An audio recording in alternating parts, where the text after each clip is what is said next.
Hey guys, welcome back to another video. In this video I'm gonna go to the website of next.js. As you can see, it is open right now, so I'm gonna open it for you another time. So I'm gonna go to my Chrome, then open my account, then in the search bar I'm gonna search for next.js dot org or org, then hit enter. Then this beautiful website will pop up. As you can see, this is so cool, this is so fancy, not so fancy but simple, smart as well. So you can go to the GitHub of there. So it says the React framework for production. Nice. And we have some description in the bottom as well, which I don't want to read right now.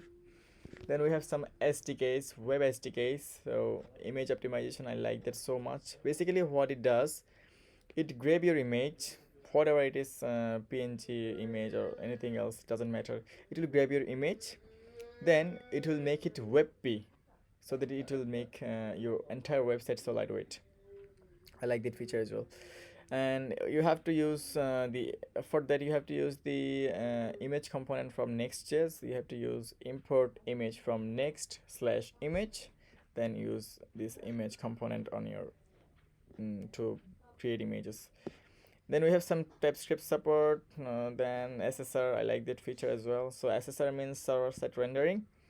Then fast refresh. What is fast refresh? So if you use VS Code or any other code editor, if you change something on your code, it will not change or reload your entire website on the server. It will just update your code without reloading. So that means fast refresh, which is super cool as well. Then on the bottom, some carousel happening in there. You can see some animation also on the hover. So these are maybe the sponsors of Next.js. I don't care. Then in the bottom, these are the website that use Next.js as their libraries or framework or a stack. So we have Nike, Target, Hulu, GitHub Copilot. I like that so much. And Twitch. I don't like that Twitch. TikTok. I hate it. Then Netflix job. And then bottom we have learn Next.js documentations, some guidelines, and to go to the this is the button to go to dig into documentations, I guess. Then we have some footer as well. I want to show you guys something. So if you click on the examples tab, you can see we have some examples in there. So this one is WordPress. You can use WordPress while you are on React or Next.js, doesn't matter. It will make good space, good speed on WordPress as well. So I like that feature. This is so powerful. And I can show you the demo also. I'm gonna click on my command, then click on my touchpad so that it will open this in the new blank new window, new tab.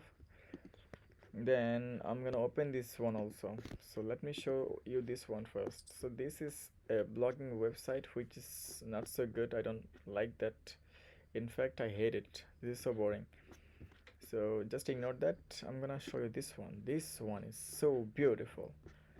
So we have some footer content on the footer. This is hosted on the Vercel. You can see Vercel logo. And this is a carousel again. Some carousel that I cannot even touch. Oh, I can touch. Nice. I'm gonna go back because I wanna show you the demo of this website. So this is a carousel maybe, and I cannot drag it, but I can click it. Nice. On the top we have some hero section which shows some images or cards that cards of products. So you can see when I'm hovering on the image, it's scaling the image with effect. So this looks so good. So if you put some minor effects on your website, it will look so good, trust me. Then on the top of that component we have some content, and you can read it.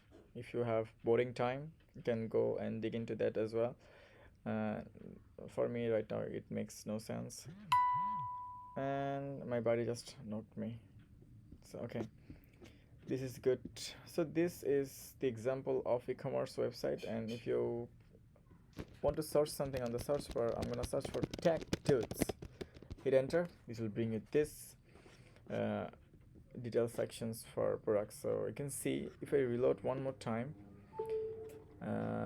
see we have some animations and some lazy loading as well. So if you are using next.js, you can use dynamic imports for your components, and if you use dynamic import, we have some loading feature in that dynamic component, so you can use some lazy loading effect on there as well. So let me show you that one more time. See, this is cool.